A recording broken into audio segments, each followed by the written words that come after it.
If you're smuggling a child, then we're going to prosecute you.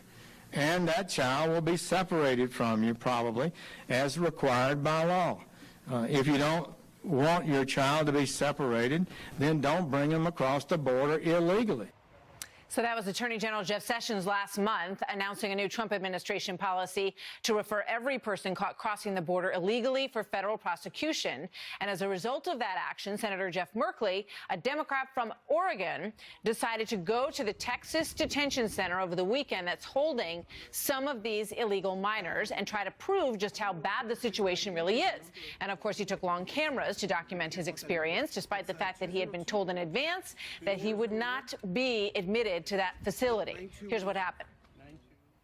The reason that I came was this new policy that the Attorney General has in place of families that are awaiting for the adjudication of their application for asylum here in the U.S.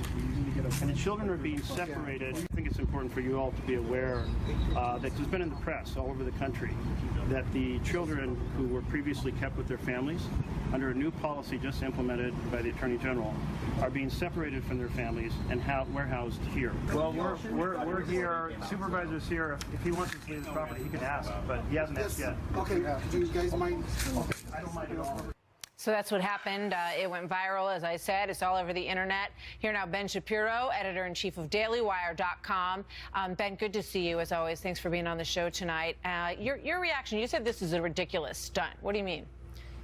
Well, I mean, it's a ridiculous stunt in the sense that if Congress wants to change the law right now to allow illegal immigrant detainees to stay with their children, they could theoretically do that. The Democrats are not moving to do that. Here is the real issue. The issue is that under American law, the Ninth Circuit Court of Appeals has said this. When illegal immigrants enter the country with illegal immigrant children, those children are not allowed to be kept in custody longer than 20 days. They must be referred out of the system to some sort of other guardian figure. Well, what that means is that these kids are going to be, by law, separated from their parents when their legal immigrant parents cross the border. Democrats' response to this has been to say that Trump is the one who is forcibly separating these kids from their parents. But in reality, what Democrats mean by that is that what they would like to see is a mass attempt by the Trump administration not to actually enforce immigration law at all. So their answer is, instead of just releasing these kids and keeping the parents, let's release everybody. Let's release the kids. Let's release the parents. Let's release everybody. When in reality, if you actually want to enforce immigration law and you want to keep the kids with their parents, you theoretically could actually make a legal fix for that sort of thing. Yeah, I mean, it's a great point, because if you do go through the congressional process and you try to change this, you're going to sort of run headlong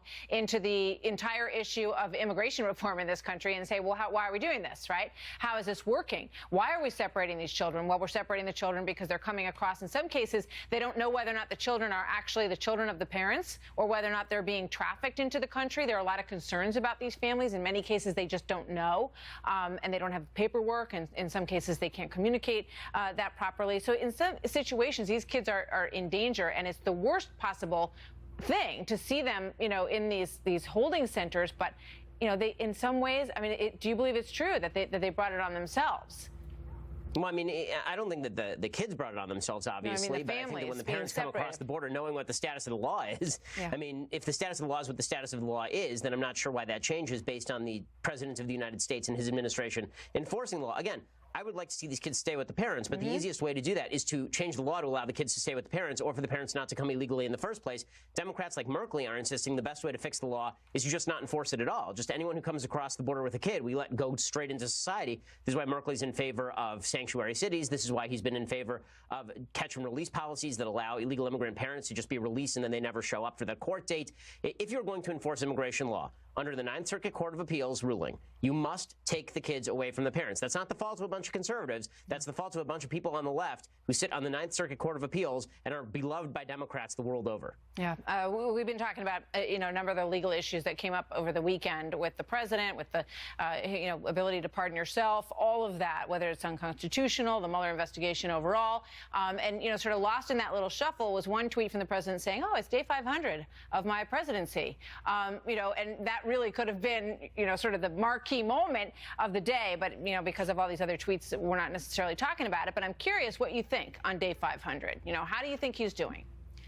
I mean, he's governed more conservatively than I certainly could have imagined. He's the most conservative president of my lifetime through his first 500 days. So in terms of policy, I'm extraordinarily happy with President Trump. In terms of his rhetoric, I mean, you said what you said about the Twitter. I mean, the Twitter is what the Twitter is, and President Trump's rhetoric is what President Trump's rhetoric is. I think we have a lot of areas to be grateful for in terms of policy. I wish the president could keep his rhetorical habits a little bit more under control, and then we could all appreciate the winning. And the Philadelphia Eagles decided they decided not to go to the White House. And the president says, they don't like my policy. What do you think about that? Well, the president has a habit of saying to people, well, you can't quit, you're fired. So I'm not particularly shocked by the president's response to all of this. I've never been a fan of sports teams visiting the White House. It just seems like celebrity culture at its finest. I hate celebrity culture in general. I don't like Kim Kardashian at the White House. I don't like the Eagles at the White House. I don't like anybody who is famous for the sake of being famous at the White House. It seems to me that this is, again, the people's house where policy should be getting done, not a bunch of photo ops, whether it's Obama doing it or Bush doing it or President Trump doing it. All right. Well, I'm just being told that Trump disinvited them. So maybe he's starting to feel the same way about celebrity culture at the White House. Ben, always good to see you. Thank you so much. Have a good night. Thanks a lot.